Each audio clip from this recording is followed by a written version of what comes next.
O Senhor é meu pastor e nada me faltará. Essa frase se tornou um verdadeiro consolo para milhões de pessoas ao longo da história. É com ela que o autor do Salmo 23 inicia uma das passagens mais conhecidas e amadas da Bíblia. Mas essa frase também levantou e ainda levanta discussões no campo da teologia e do estudo da língua hebraica antiga. Isso porque esse versículo não foi escrito originalmente da forma como conhecemos. Vamos analisar como ele foi escrito no texto original, cuja autoria é atribuída ao rei Davi, que governou Israel por volta do ano 1000 a.C. Bora pro texto! O ponto-chave dessa discussão está nesses dois termos aqui. Me faltará é a tradução da palavrinha hebraica exar, que de fato se refere ao verbo faltar, como em Deuteronômio 2:7. Durante 40 anos o Senhor, teu Deus, esteve contigo, coisa alguma te faltou. Ou em Eclesiastes 9:8. Em todo tempo sejam alvas as tuas vestes, e jamais falte o óleo sobre a tua cabeça. Mas espera aí. Exar também pode significar ter falta, como acontece em Jeremias 44:18. Tivemos falta de tudo e fomos consumidos pela espada e pela fome. Ou Provérbios 31:11. O coração do seu marido confia nela e não haverá falta de ganho. Caramba, bem lembrado. Agora vamos ao outro termo importante, a palavra nada. No original hebraico, o termo é lo, que quase sempre significa não. Veja Gênesis 16:1. Sarai, mulher de Abrão, não lhe dera filhos. Ou Juízes 1:9. O Senhor expulsou os inimigos da montanha, mas não os do vale. Também em Amós 3:8. Rugiu o leão, quem não temerá? E ela aparece também no provérbio que citamos há pouco. Por isso, muitos estudiosos argumentam que a tradução nada me faltará em Salmo 23 pode estar equivocada e que o salmista quis dizer o Senhor é o meu pastor e não me faltará. Ou seja, Deus não faltará. Não é sobre bens materiais ou provisões, mas sobre presença divina constante, refletindo a ideia de um Deus que jamais abandonará sua ovelha e estará sempre presente, mesmo no vale da sombra da morte. Mas você sabe que essa hipótese encontra dois obstáculos, né? O primeiro é que, mesmo sendo raro, há sim passagens bíblicas em que lo assume outros sentidos além de não. Como em Jeremias 33:17. Nunca faltará a Davi um homem para se assentar no trono de Israel. Ou Lamentações 4:14. Tateiam pelas ruas como cegos, e tão sujos de sangue estão que ninguém ousa tocar em suas vestes. E Números 7:9. Mas aos filhos de Coate, Moisés nada deu. Ou seja, dependendo da construção do texto, lo pode significar nada, nunca ou até ninguém. Mas neste caso específico, a leitura mais provável ainda parece ser não. Poxa, tem razão. E eu já até sei onde está o segundo obstáculo que você ia mencionar. É essa letrinha aqui, o Aleph. No hebraico, quando o verbo vem com esse Aleph no início, isso indica que está na primeira pessoa do singular, ou seja, o sujeito é eu. Assim, a tradução mais precisa de exar no Salmo 23 seria terei falta e não me faltará. É por isso que muitos estudiosos preferem a tradução o Senhor é o meu pastor, não terei falta. Ou seja, não terei carências, não terei necessidades.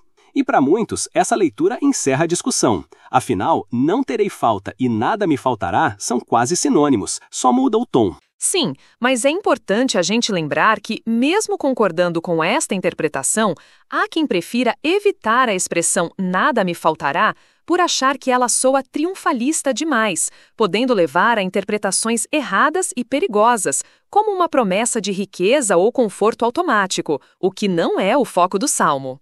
O verdadeiro foco desta leitura está na provisão divina. A ideia é que, como um pastor que conduz suas ovelhas a pastos verdejantes e águas tranquilas, Deus supre todas as necessidades de seus filhos.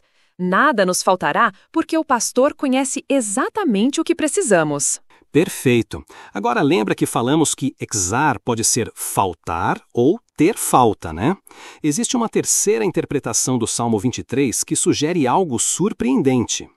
E se, na verdade, o autor estivesse dizendo: o Senhor é meu pastor, eu não faltarei. Mas não no sentido de ausência comum, e sim no sentido de morte. Embora hoje quase não usemos o verbo faltar como sinônimo de morrer, essa definição ainda aparece nos dicionários. O verbo exar, quando usado de forma intransitiva no hebraico bíblico, pode carregar o sentido de deixar de existir, o que, no caso do Salmo 23, poderia servir como eufemismo para morrer. Assim, o salmista estaria declarando: com o Senhor como meu pastor, eu não sucumbirei. Nossa, que legal! Então, nessa interpretação, o salmista não estaria declarando que não lhe faltarão coisas, nem que Deus não lhe faltará, mas sim que ele próprio não faltará, não cairá, não perecerá.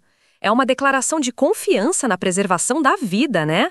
Pensando bem, essa interpretação até ganha força se a gente considerar o contexto histórico-social do Salmo. Sendo um rei, Davi estaria expressando confiança de que, mesmo diante de graves ameaças e crises, não seria derrotado, porque conta com a proteção divina. O restante do texto, especialmente quando o autor menciona uma mesa que seria preparada diante dos inimigos dele, ganha uma nova luz sob esta interpretação.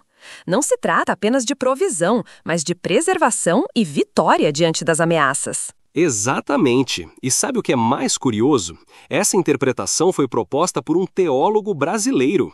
O Dr. Oswaldo Luiz Ribeiro é especialista em língua hebraica antiga. Ele analisou de maneira minuciosa o comportamento sintático do verbo faltar no hebraico. Eu vou deixar na descrição as referências dos 3 artigos publicados por ele para quem quiser se aprofundar. Ah, eu quero! E sabe o que eu percebi? O mais fascinante nessas 3 interpretações é que elas não precisam competir entre si. Pelo contrário, juntas, elas revelam uma visão mais rica e completa da relação entre o pastor e sua ovelha. De nada terei falta nos aponta para o cuidado providente de Deus. O Senhor não me faltará expressa a certeza da sua presença constante. E eu não faltarei afirma a segurança de que Ele nos sustenta e nos mantém firmes. Quando unimos essas 3 perspectivas, enxergamos um retrato profundo da fidelidade divina. Deus provê, Deus permanece, Deus preserva. Longe de se anularem, essas interpretações se complementam, ampliando ainda mais a beleza e a profundidade do Salmo 23. Essa análise é perfeita. Por isso, da próxima vez que você disser "O Senhor é meu pastor", permita-se ouvir essas 3 vozes ecoando juntas em seu coração. Com ele, nada me faltará. Dele, jamais estarei separado. E nele, permanecerei de pé. Talvez seja essa harmonia entre provisão, presença e preservação que torne este salmo uma fonte inesgotável de consolo. Como diz o próprio salmista, certamente bondade e misericórdia me seguirão todos os dias da minha vida, e habitarei na casa do Senhor para todo sempre.